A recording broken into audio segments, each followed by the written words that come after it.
Finally, the old man's gone, and I feel relieved. Despite being all about money, he clung to life persistently, and he was such a nuisance. As my father's funeral, who passed away recently, was beginning soon, my brother, Kevin, said this with a smirk on his face.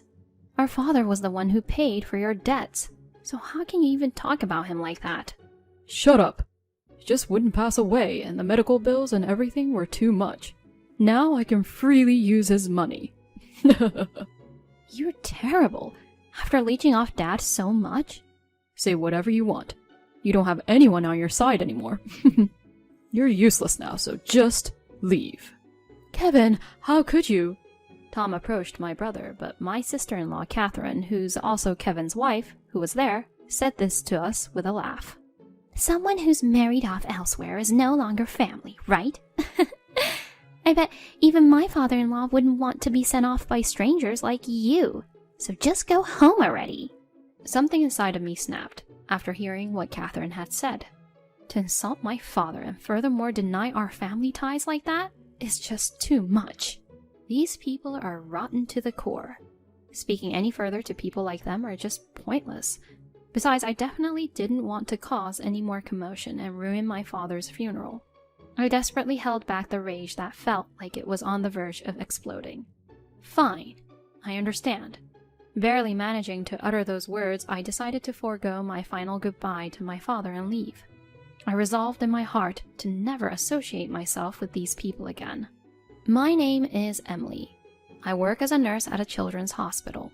I married Tom, a radiology technician I met at work a few years ago.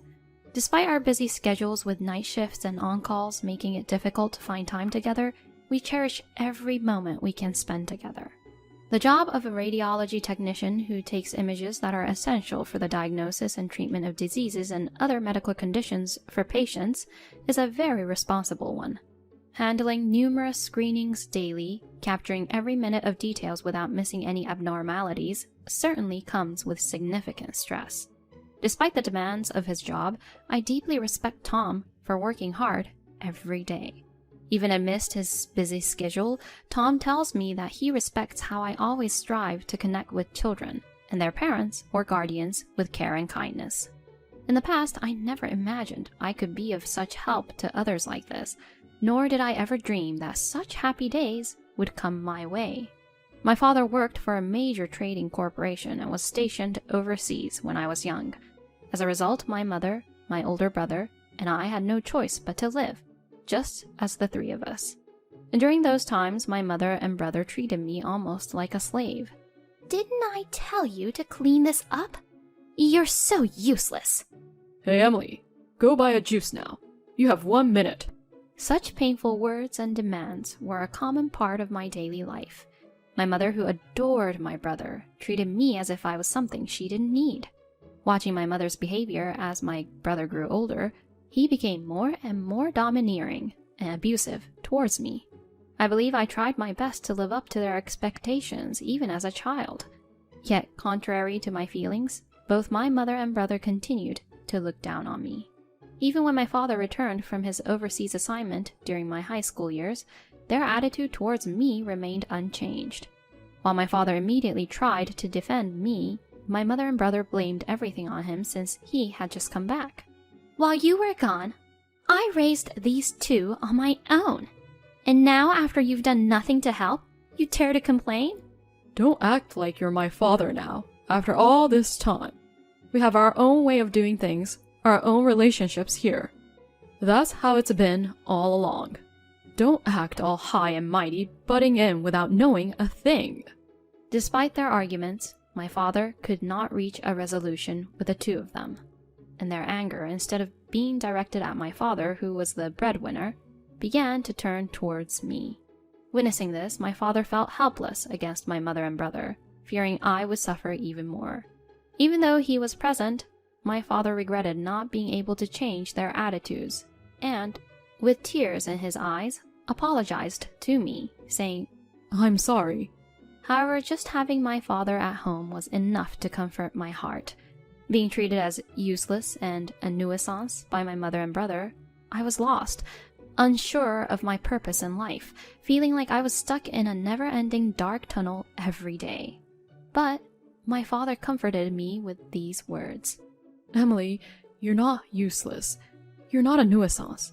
You're our family, and you deserve to be here. Those words alone were more than enough. Even when I continued to be belittled and ordered around by my mother and brother, just having my father by my side prevented my heart from sinking into darkness like it did before. By the time I was about to graduate from high school, my mother told me to start working after graduation, and she didn't allow me to pursue studying in a university. My brother, who hardly studied, got into a private university and wasted his time there. However, when it came to making a decision that would impact my future, my father couldn't remain silent. He asked me what I wanted to do, and told me that I could decide my own future. Having always been under the thumb of my mother and brother, I hadn't really thought about my future, but this time, I seriously considered it. I decided I wanted to pursue a profession that would allow me to help others, and from there, I became interested in nursing. When I conveyed my decision, my father discreetly arranged for my application fees, admission fees, and boarding accommodations to attend nursing school, while making sure that my mother and brother didn't notice about that. And so I was able to successfully enroll into a nursing school. Since then, I've only returned home when my mother passed away. However, I always kept in touch with my father after entering nursing school. When I received my job offer, passed the national examination, started dating Tom, and even when I decided to get married, my father rejoiced as if it were his own accomplishments. On the other hand, I was worried about my father being alone at home.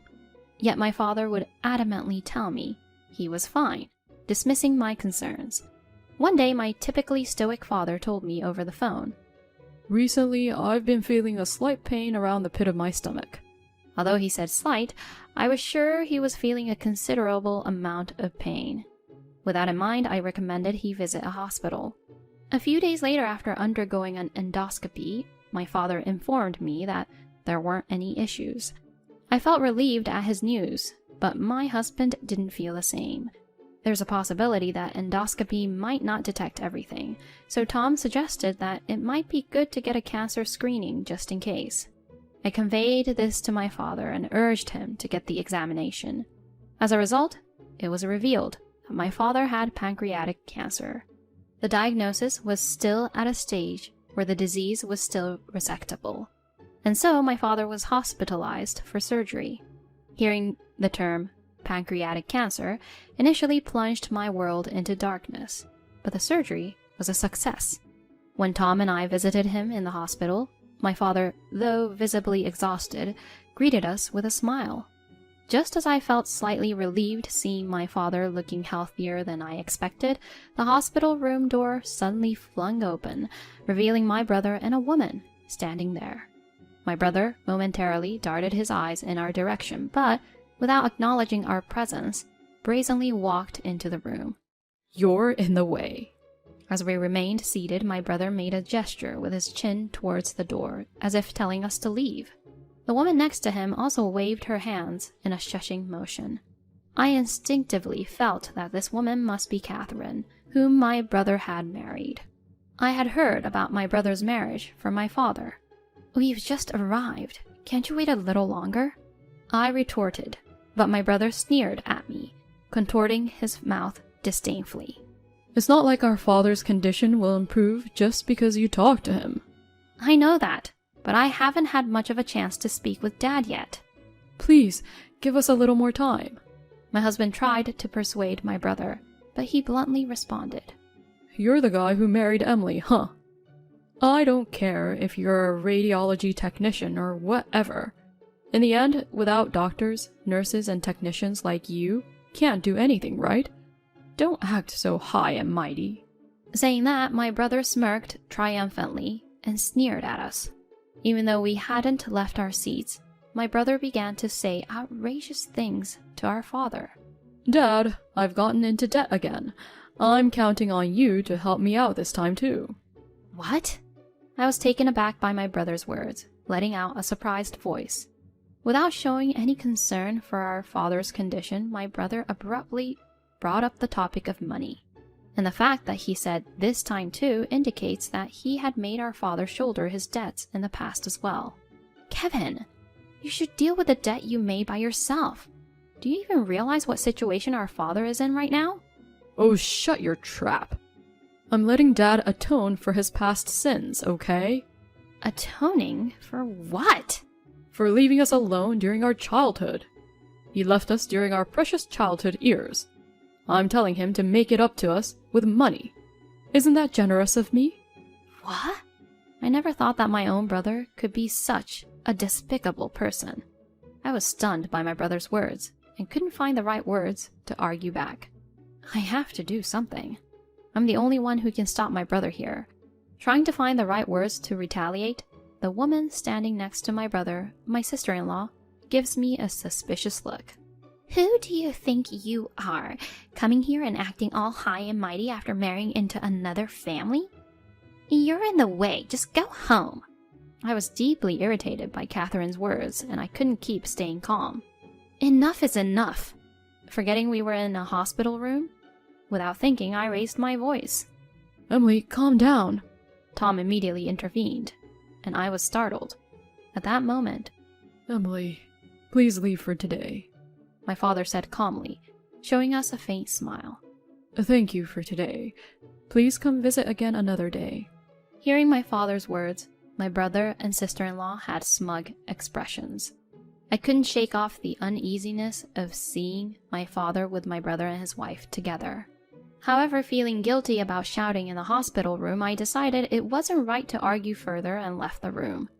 Days went by with a constant worry about what went down between my father and my brother. Then one day, my father developed complications.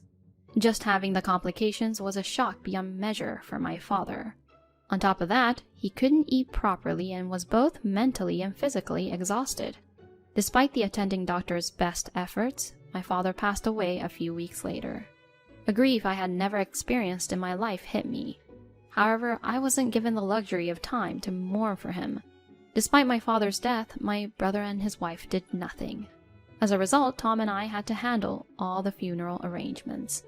On the day of the funeral, while greeting the attendees and waiting for the funeral to begin, my brother had the audacity to smirk, despite being at a funeral. I feel so relieved now that the old man is gone. Despite only having money, he lived so persistently and was a nuisance. Our father was the one who paid for your debts. So how can you even talk about him like that? Shut up! He took so long to pass away. The hospital bills and other expenses were just too much. Now I can freely use his money. You're despicable. After constantly leeching off our father?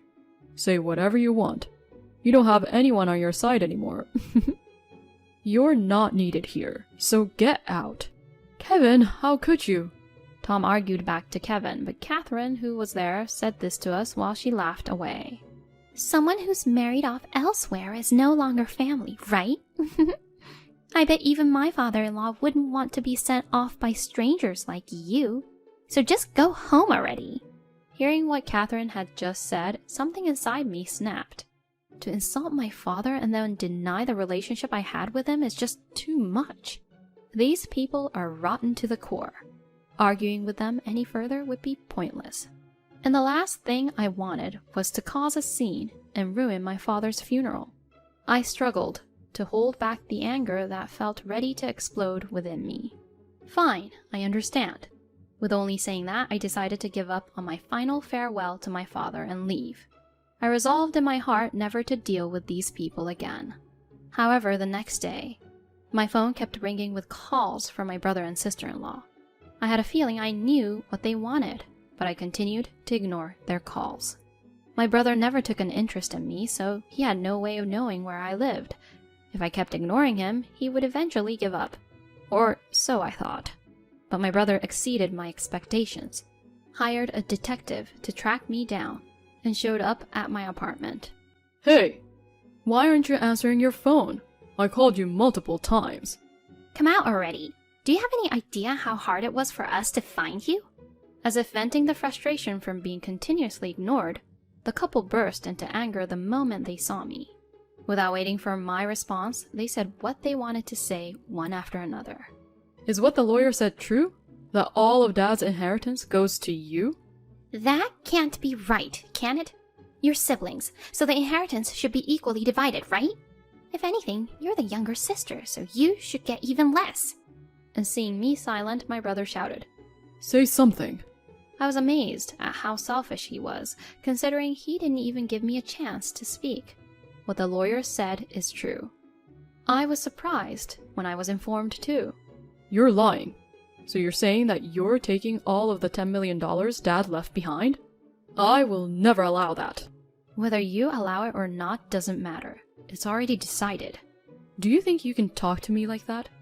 You've always been useless, and in the end, you couldn't even help out Dad. You should just do as I say for the rest of your life. My brother refuses to face the truth, which is inconvenient for him, and is trying by force to somehow get his hands on the inheritance. However, such attempts are pointless, because our father had excluded Kevin from getting his inheritance. Didn't you hear from the lawyer? Dad specifically did not mention that you'd inherit his inheritance. Given all the unjustifiable things you've done, isn't that understandable? That's not true. Lies. You always said it was atonement and made Dad pay off all the debts you made from gambling. Besides, you used Dad's shareholder privileges without his permission and sold his belongings without any of his consent. Citing other reasons, such as the insults from my brother and sister-in-law, my father had taken measures to prevent my brother from inheriting any assets while he was alive. What you both have done is more than enough to lose your rights to inheritance. If you understand the situation, then leave.